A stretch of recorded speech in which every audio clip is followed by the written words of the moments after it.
Hello everyone, this is Lisa with LisaListen.com. Today's video is actually a companion video to go along with a blog post that I wrote entitled Family History Hidden in Photographs.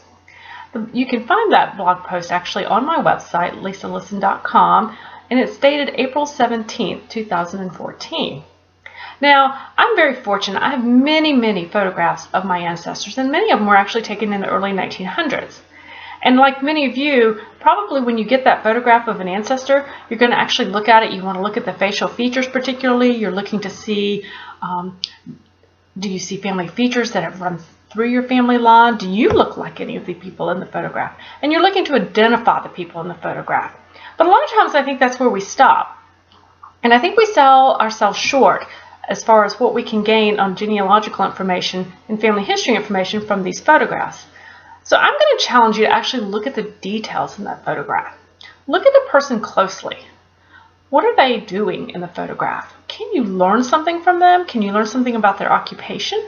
Can you learn something that just adds a new dimension to their physical characteristics? You can look at the very first photograph that I posted on my blog post, and you will see a picture of Harriet Elliott Richardson, also known as Hattie. And in the photograph, Hattie is actually feeding chickens. Now look at that a little closer. You're going to look at Hattie particularly.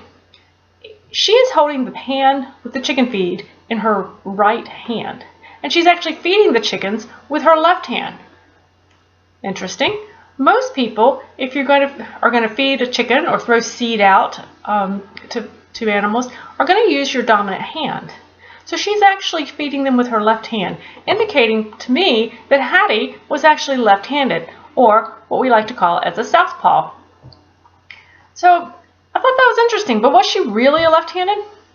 I thought so, but wasn't 100% sure until I found the second picture of Hattie. And if you look further down on the post, you'll see Hattie. She's actually standing with her back to us, to the photographer. She's holding a child, a small child, in her right arm, and a walking cane in her left. Now, moms out there will get this.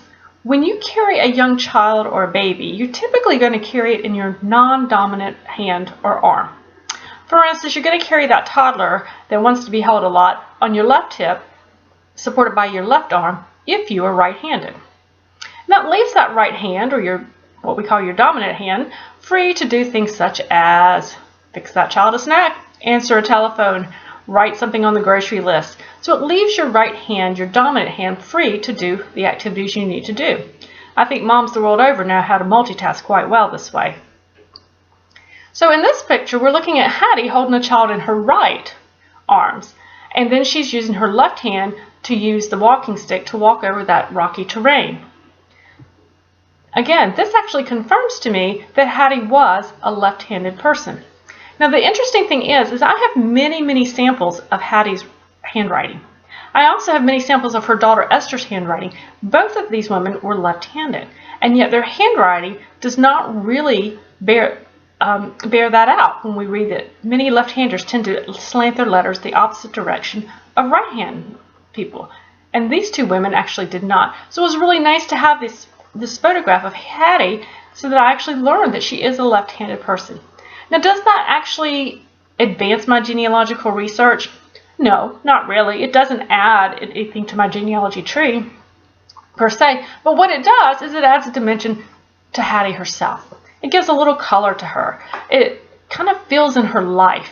And as I put the pieces together, I start to really understand a little bit about more about who my great-great-grandmother really was.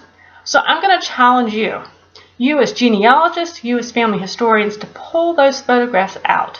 Look at them closely. What do you see? If you find something interesting, leave me a comment over at my blog. I'd love to hear some of the interesting things that people are finding when they really look at the details in a photograph.